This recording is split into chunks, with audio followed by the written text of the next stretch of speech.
আসসালামু আলাইকুম রহমতুল্লাহ। এই হচ্ছে সেই উহুদ পাহাড়, যেখানে হযরত মুহাম্মদ সাল্লাল্লাহু আলাইহি সাল্লামকে জিবরাইল আলাইহিস সালাম যে গুহায় রেখে দিয়েছিলেন, সেই গুহা এই মুহূর্তে দেখা যাচ্ছে। যদিও গুহার ভিতরের অংশটা এদেশের সরকারে আটকে দিয়েছেন, কারণ অনেক হাজিরা ভিতরে যাইয়া আসার সময় দুর্ঘটনা ঘটে, আটকে দিয়েছেন। ওই দেখা যাচ্ছে সিমেন্ট বালু আটকানো। তো এখন আমরা এখানে যাব, দেখি কি পরিস্থিতি হচ্ছে সে পাহাড়।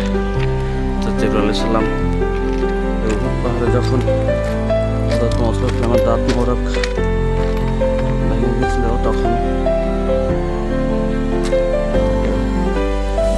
সুরক্ষার জন্য এখান থেকে নিয়ে গেছিল, যে ওই গুহার মধ্যে রেখেছিল।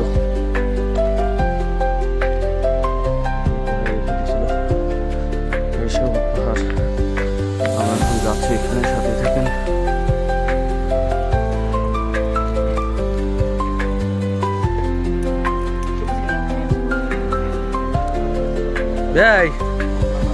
যান যান।